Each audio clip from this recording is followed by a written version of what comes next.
My name's Mike Outlaw, real name, no gimmicks, the general of the Bandana Brigade. Pro wrestler for 7 years, based in St. Louis, Missouri. Grew up in St. Louis, proud to be from St. Louis, and I fight. Let's get it.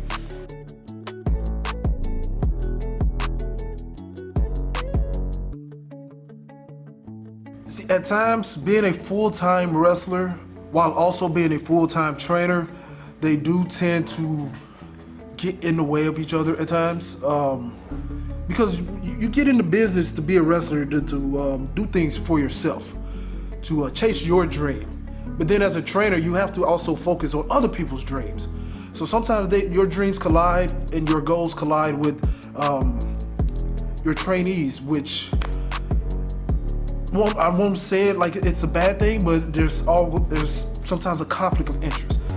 I might have a booking that I've taken just to take my kids down there and to get them some experience, and then something bigger might come up which might get in the way of what I had planned for them, and then I have to make a decision. Do I be Mike Outlaw the trainer, or do I be Mike Outlaw the wrestler?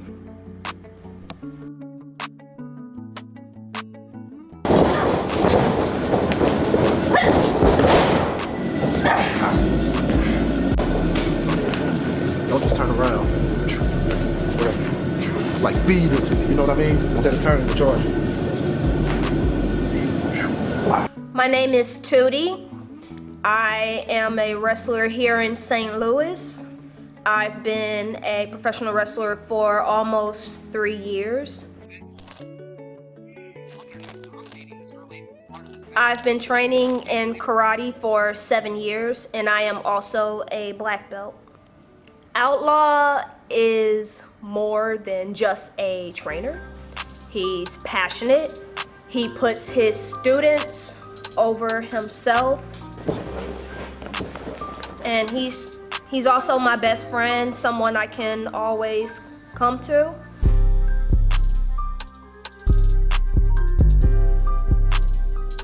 He has always told me that our success is his success.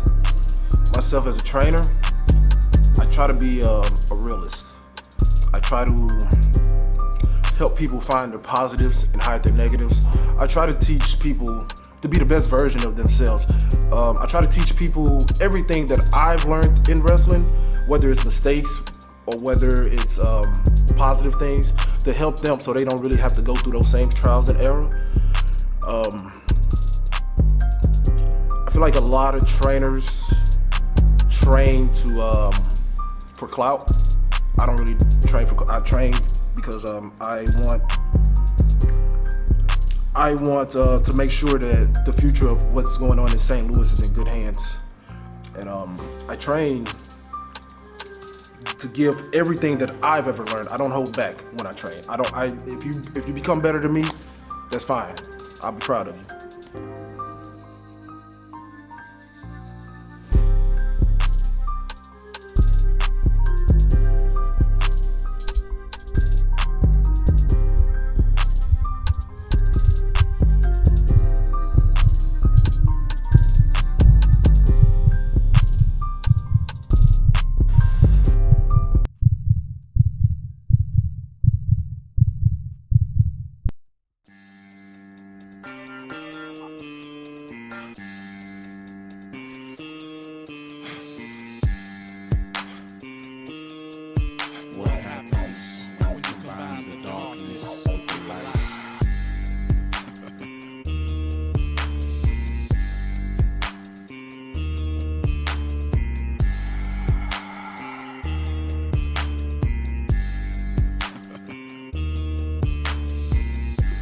My grudge with Freddie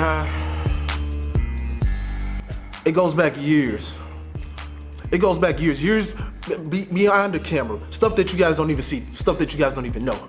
You see, when I first started wrestling in this business, even before I started wrestling in this business, I was watching Fred. And I admire Fred. A hell of a wrestler, no doubt. I've always wanted to step in the ring with Fred.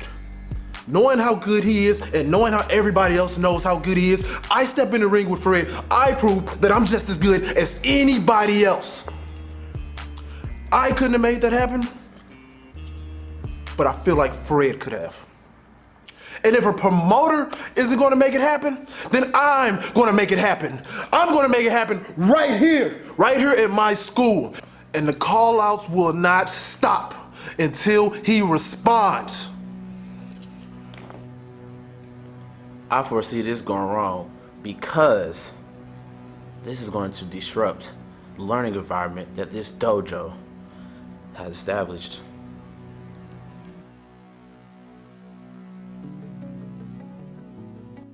I am the quad father. I am the best Camaro Jackson, trained by Derek Stone, professional wrestler for the last 4 years, assistant trainer alongside one of my best friends, my brother, Mike Outlaw.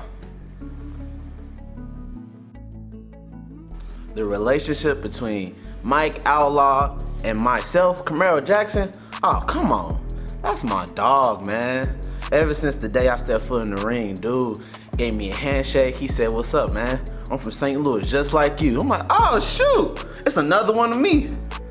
Couldn't help but be attached to dude, man. I've learned so much.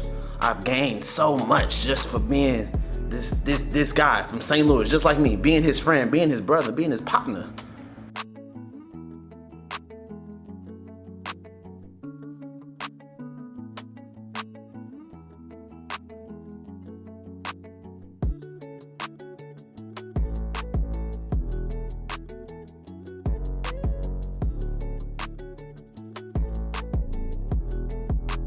Unfortunately, we're not on the same page when it comes to outside business and mixing it with the dojo. As much as I would like to support him and his adventures, I cannot, because it's not about us, it's not about Outlaw, it's not about Camaro, it's about these kids. We're down here training 3 times a week, twice a week, however many times it is. It's not about our vendettas, it's about creating these new stars in wrestling. I would welcome outsiders into the dojo because back in my karate days, that's what we did. Other karate schools would come to our dojo challenging my sensei, and my sensei would accept the challenge and then they'll just duke it out. I think it's really good because, again, like back in my karate days, our sensei it's basically showing us like our style works, the karate works. So yeah, I accept other challenges from the outside. In here?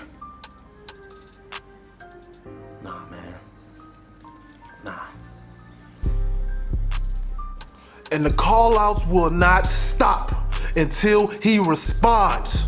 This dojo, it's about training, a competitive atmosphere within this dojo.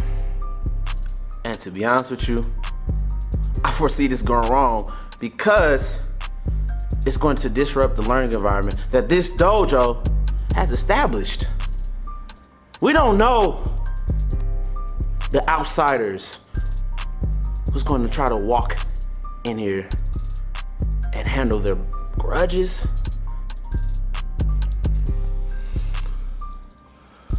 Beating Fred yay high. Professionally, why book Fred when you can book Mike Outlaw? When you got the guy that beat Fred yay high. Why book Fred when you can book the guy that beat Fred? Mike Outlaw. Personally,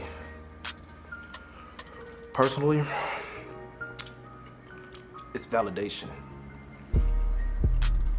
Fred Yehi, one of the best in the country, one of the best in the world.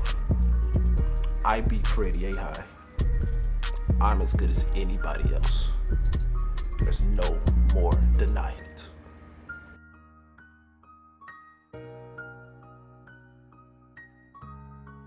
And the call outs will not stop until he responds.